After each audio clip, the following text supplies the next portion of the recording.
శుభములు కలుగు నీకు. సిల్క్ యాహూ నాన్న లేనా ఒరే నీ అమ్మ కడుపు మాడ, ఏదైనా కుక్క గరిచిందా ఏంట్రా అంత గట్టిగా అరిచో? నాన్న, చరణ్కి వారాహికి పెళ్ళైపోయింది, రేఖ ఖాళీ అయిపోయింది. తొందరలోనే నేను రేఖని సొంతం చేసుకుంటాననే ఆనందం, ఉద్వేగం, ఉద్రేకం. హృద్రోగం. హ? ఉద్రేకం ఎక్కువైతే ఉద్రేకం వస్తుందిరా, అంటే హార్ట్ స్ట్రోకు, హార్ట్ ఫెయిల్ లాంటివి అన్నమాట. అమ్మో, అయితే నువ్వు ఉద్రేకం నాన్న. హ్మ్, అసలే రేఖకి మూడవ్వాలి, ఇక ఓన్లీ ఆనందమే. హ్మ్. ఇంక రేఖ నీదే అని తెలిసిపోయింది కదరా, ఇంత ఆనందాన్ని ఎలా సెలబ్రేట్ చేసుకుందాం? ఆ, ఆ, ఉందిగా వీడి లవ్లీ, నా సిల్క్,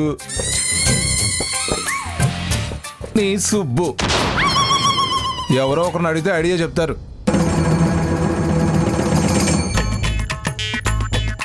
హే లవ్లీ. హాయ్ రాజా. ఇప్పుడు నేను చాలా ఆనందంగా ఉన్నాను, బాగా డాన్స్ చేయాలనుంది. మంచి బీట్ ఉన్న సాంగ్ ఒకటి చెప్పు. నీ బాడీలో రిధమే లేదు. నీకు మంచి బీట్ సాంగ్ ఎందుకు? హే లవ్లీ, నువ్వు నన్ను ఎగతాళి చేయకు. నువ్వేదైనా డాన్స్ మూమెంట్ చెప్పు, నేర్చుకొని చేస్తాను. అయితే నీకు ఫేమస్ స్టెప్ చెప్తాను, నేర్చుకుంటావా? చెప్పు. నీకు ట్యాప్ తిప్పడం వచ్చా? వచ్చు. తిప్పు. తిప్పాను. నీకు బల్బ్ ఫిక్స్ చేయడం వచ్చా? వచ్చు. అయితే ఇంకో హ్యాండ్ తో ఫిక్స్ చేయి. నాన్న ఒకసారి పట్టుకోవా?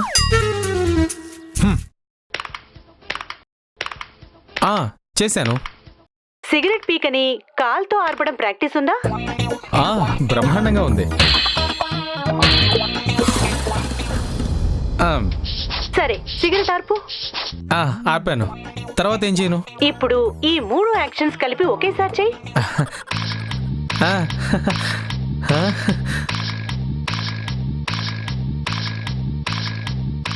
నాన్న చూడు, నాన్న నా బాడీలో రిధం చూడు, నా డాన్స్ చూడు. నేను ఇక బీభత్సంగా డాన్స్ చేసేస్తాను నాన్న. మైకేల్ జాక్సన్ అంత డాన్సర్ని అయిపోతాను. రే వెర్రి కుమారా, గొర్రె కుమారులాగా తింగరగంతులు వేయికో. నీ లవ్లీ చెప్పింది సంతోషం సినిమాలో ప్రభుదేవ చేసిన స్టప్పురా. అబ్బా ఏదో ఒకట్లే నాన్న. అక్కడ రేఖ సింగిల్ అయింది, ఇక్కడ నేను స్టెప్ నేర్చుకుంటున్నాను. ఇక ఇద్దరం కలిసి హీరో హీరోయిన్లా ఆడి పాడేస్తాం. ఫోన్ ఇవ్వు. ఏ లవ్లీ, మంచి సాంగ్ వేసుకో. ఓకే, నువ్వు ఎక్సర్సైజుల్ని డాన్స్ లా చెయ్యి. ఓకే.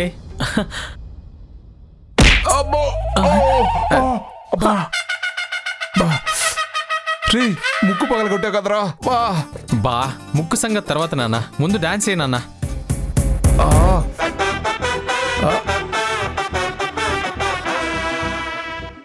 ఏమే ఏవే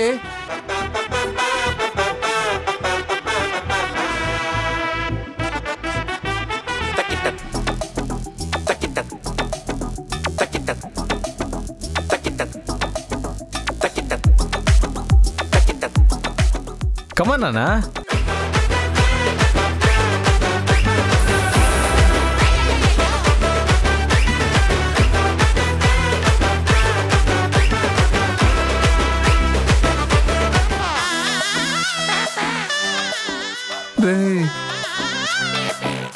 మూడో స్టెప్.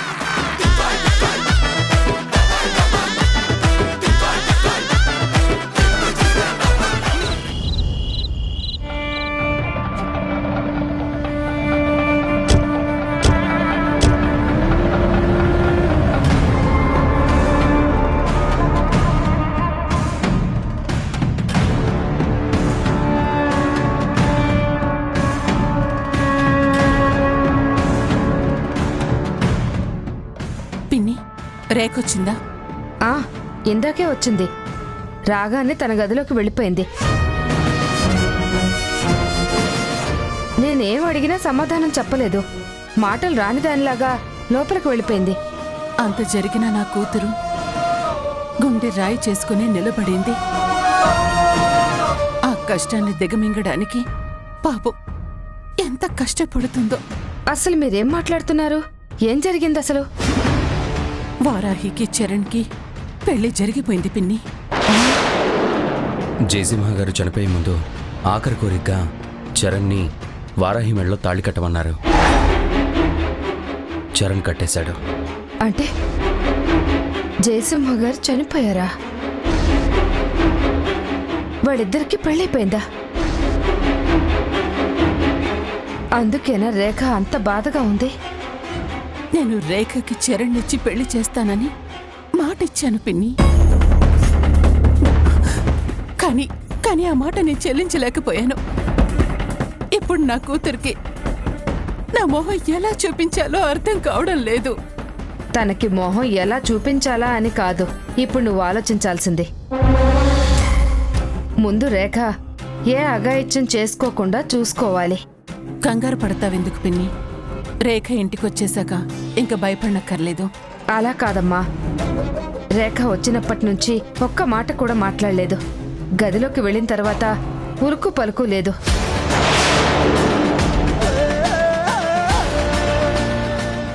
ఎందుకైనా మంచిది, ఒక్కసారి వెళ్ళి పలకరించు. నువ్వాగు. ఎందుకు ఆపేవమ్మా? నా మాట విను విక్కీ. ఇలాంటప్పుడు ఆడదానికి సాటి ఆడదాని మాటలే ఓదార్పవుతాయి, మగాడి మాటలు కావు. నువ్విక్కడే ఉండు. రేఖ రేఖ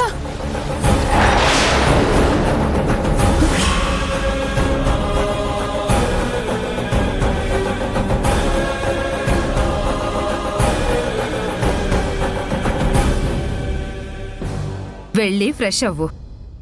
అలాగే అమ్మమ్మ. ఇక్కడున్నావా? నువ్వు కనిపించలేదని ఒక్కసారిగా కంగారు పడ్డాను.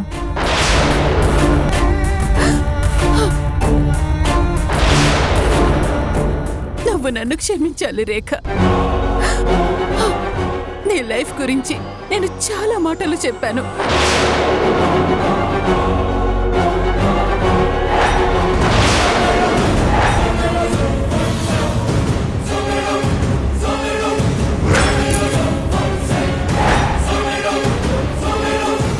నీ పెళ్లి గురించి చాలా కలలు కన్నాను.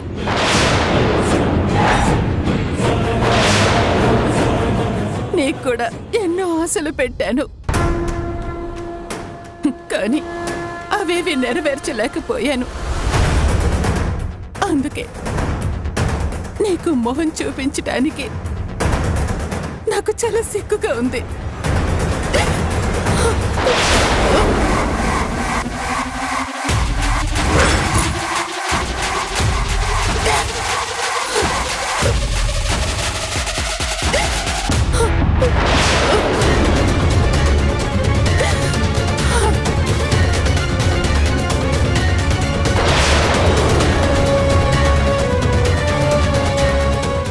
సంతోషం కోసం, నీ సుఖం కోసం ఎప్పుడు మెట్టు దిగని మీ అమ్మ చాలా మెట్లు దిగిందమ్మా.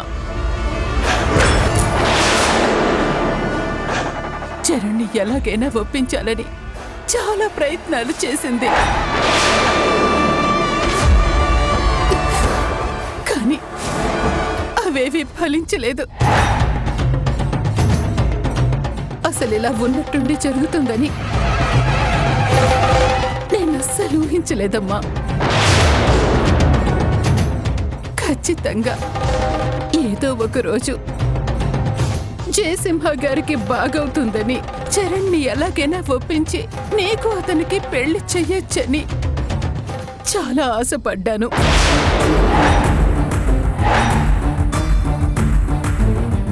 కానీ దేవుడు మనకి వ్యతిరేకంగా ఆలోచిస్తాడని ఊహించలేకపోయాను.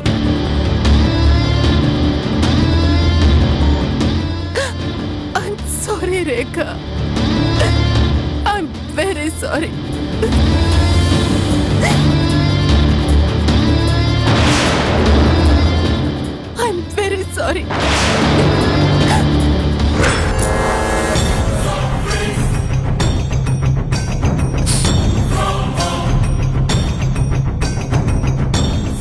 అయినా నీకు అతనికి పెళ్లి కాకపోతే ఏమైపోతుంది? నీకేం తక్కువ?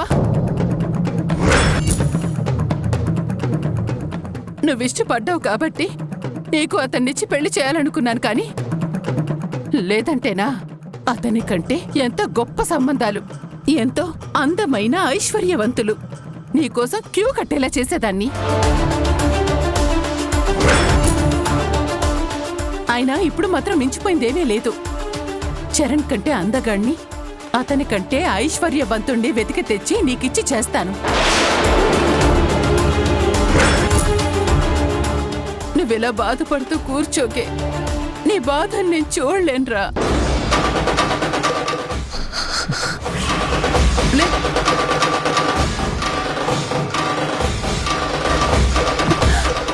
రేఖలే,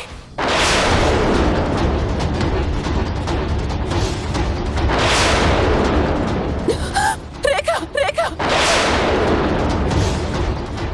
రేఖ, అయ్యో ఎంత పని చేసావే రేఖ? రేఖ, వెక్కి చూడరా రేఖ? రేఖ, రేఖ లే రేఖ, రేఖ? అయ్యో, రేఖ, రేఖ? అయ్యో, ఏంటి రేఖ? రేఖ, హాస్పిటల్కి తీసుకెళ్దాం.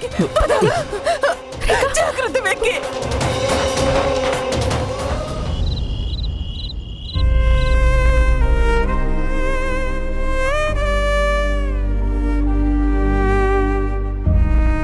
భోజనం చేయండి.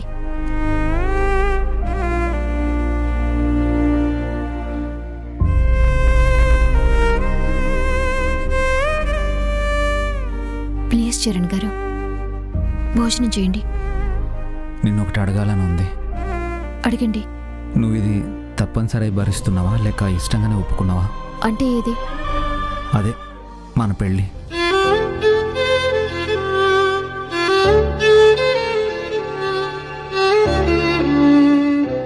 పెద్దవాళ్ళ ఆడదాని మనసు సముద్రం కంటే లోతైందని, దాంట్లో ఉన్నదేంటో తెలుసుకోవడం చాలా కష్టమని అంటుంటారు. నేను చూస్తే నాకు అది నిజమే అనిపిస్తుంది. నీతో పరిచయం ఇన్నాళ్ళైంది. నాకు నీ మనసులో ఉన్నది ఏంటో ఇప్పటికీ కరెక్ట్గా తెలీదు. మా నాన్న చెప్పాడని నేను నీ మెళ్ళ తాళి కట్టేశాను. ఆ క్షణం ఇంకేమీ ఆలోచించలేకపోయాను. ఇప్పుడు ఆలోచన వస్తుంది. నేనేమైనా తప్పు చేశానా అనిపిస్తుంది. గిల్టీగా కూడా అనిపిస్తుంది. తప్పు గిల్టీనా? ఎందుకు? నాన్న చివరి క్షణాల్లో ఉండి అడిగారని నువ్వు తాళి కట్టించుకోవడానికి తల వంచావు. ఆ క్షణమే నేను మా నాన్న ఇష్టాన్ని నీకు చెప్పాను. అంతేకాని నీకు ఇష్టమా కాదా అని నిన్ను ఒక్క మాట కూడా అడగలేదు. నువ్వు మాత్రం తాళి కట్టొద్దనే చెప్పావు. అప్పుడు నా మనసులో నీ మీద ఇష్టం కంటే మా నాన్నకి ఏం కాకూడదన్న కోరికే ఎక్కువ ఉంది. నిన్ను పెళ్లి చేసుకుంటే ఆయన బతుకుతారేమోనన్న స్వార్థమే ఎక్కువగా ఉంది. అందుకే ఆ క్షణం ఇంకేమీ ఆలోచించలేకపోయాను. నేను నీ మెళ్ళ తాళి కట్టేశాను. కానీ ఏం జరిగినా ఫైనల్గా అది నీకు ఇష్టం లేని పెళ్ళి అవుతుంది. నేను మా నాన్న చావుని అడ్డం పెట్టుకుని నేను నిన్ను పెళ్లి చేసుకున్నాను. అందుకే నాకు గిల్టీగా ఉంది. ఈ గిల్టీ ఫీలింగ్తో నేను నీతో కలిసి కాపురం చేయగలను అనుకోవడం లేదు.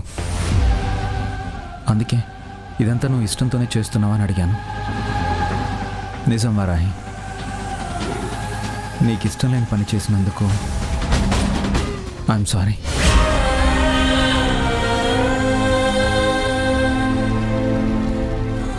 ఏమండి, ఏంటి పని? మీరు ఇలా చేయకూడదు. మీరు మా ఇంటికి దేవుడితో సమానం. నా కోసం, మా ఇంట్లో వాళ్ళ కోసం మీరెంతో చేశారు. మా ప్రాణాలు కాపాడారు, మా పరువు కాపాడారు. అన్ని చేసిన మీరు అడిగితే నేను కాదు అని చెప్పడమే పెద్ద తప్పు, పాపం కూడా. కానీ నేనే నా కుటుంబాన్ని కాపాడుకోవాలన్న స్వార్థంతో మీకు ఎప్పటికప్పుడు నో చెప్తూనే వచ్చాను. మిమ్మల్ని చాలా బాధ పెట్టాను. నిజానికి మిమ్మల్ని అంత బాధ పెట్టినందుకు నేనే మీకు సారీ చెప్పాలి. వారాహి, అవును, నిజంగా నేను మిమ్మల్ని కాదు, మావి గారిని కూడా బాధ పెట్టాను. మీరిద్దరూ నన్ను క్షమించాలి. ఐఎమ్ సారీ అండి. వారాహి, ఏం మాట్లాడుతున్నావు? మీరు మీ నాన్నగారి కోరిక తీర్చి చాలా కరెక్ట్ పని చేశారు. దయచేసి ఇంకెప్పుడు కూడా మీరు ఆ గిల్టీ ఫీలింగ్ని మీ మనసులోకి రానివ్వద్దు. వస్తే నా మీద ఒట్టే. రండి, భోజనం చేతురు.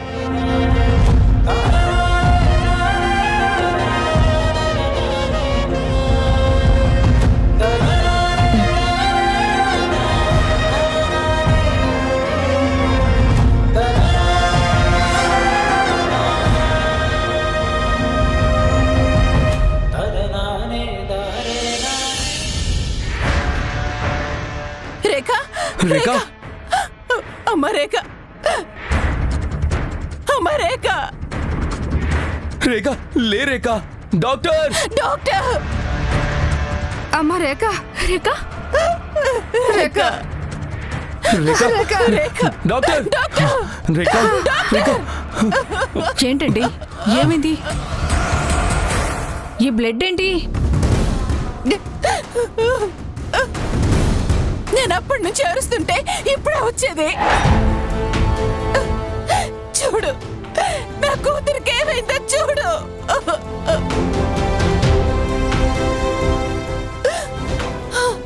మై గాడ్, చాలా బ్లడ్ పోయింది.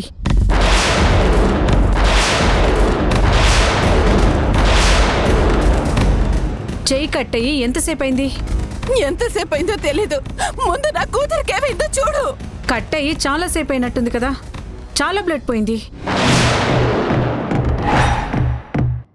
పల్స్ ఆడటం లేదు.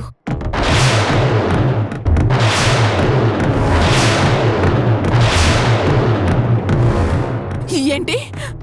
ఏమైంది డాక్టర్? మేబీ ట్రీట్మెంట్ చేసినా గ్యారంటీ ఇవ్వలేం.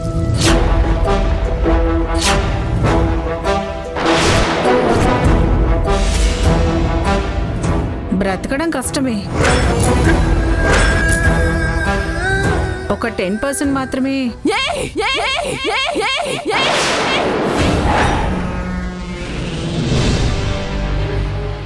డాక్టర్, నా కూతురికి ఏమీ కాలేదు. ఏవి కాదు, ఏవి కాకూడదు కూడా. నా కూతురికి ఏమైనా అయిందో నువ్వు ఈ భూమి మీదే ఉండవు. చంపేస్తాను. డాక్టర్ అని కూడా చూడను. నా కూతురు బతకాలి. నా కూతురు చావకూడదు. వాళ్ళ చేతుల్లో ఓడిపోయి అసలు చావకూడదు.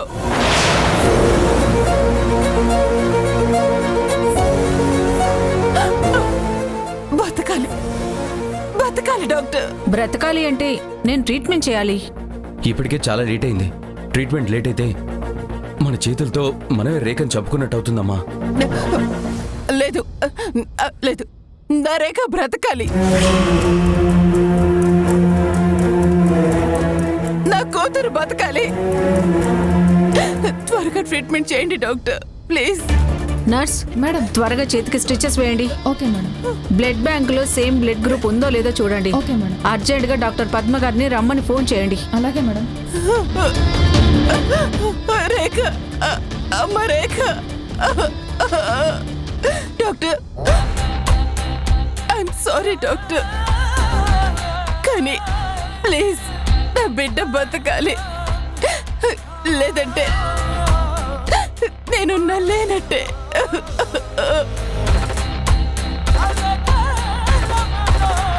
ఇట్స్ ఓకే, నేను చూసుకుంటాను.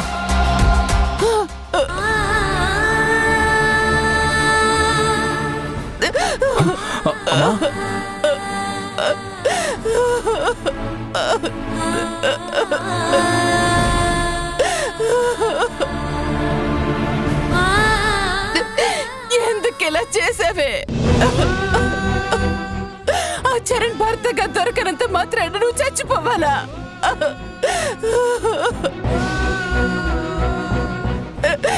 రేఖను చేసుకునే అదృష్టం అతనికి లేదని అనుకోవాలి, కానీ ఇలా ప్రాణాలు తీసుకోవాలని చూడకూడదమ్మా, చూడకూడదు. అమ్మా ప్లీజ్ నువ్వు నార్మల్ అవ్వమ్మా. ఎలా అవ్వను వెక్కి? నా కళ్ళ ముందే నా కూతురి ప్రాణాలు గాల్లో కలిసిపోయే పరిస్థితి వస్తే నేను నార్మల్ ఎలా అవ్వగలను? నార్మల్ గా ఎలా ఉండాలి? నా కూతురు ఆత్మహత్య ప్రయత్నానికి సిద్ధపడింది అంటే దానికి కారణం ఆ వారాహి. అది మన ముందు పెళ్లి వద్దన్నట్టు నటించి అంతలోనే మెళ్ళో తాళి కట్టించేసుకుంది.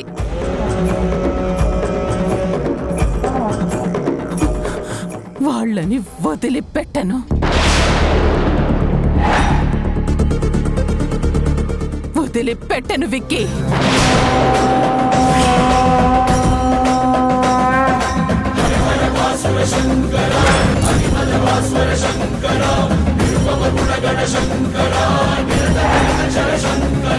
వదిలిపెట్టను, పెట్టను.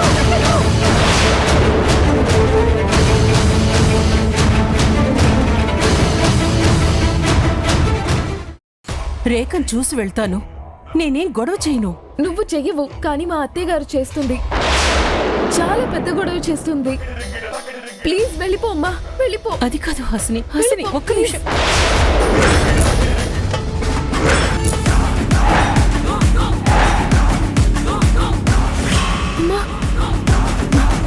నువ్వుండమ్మా.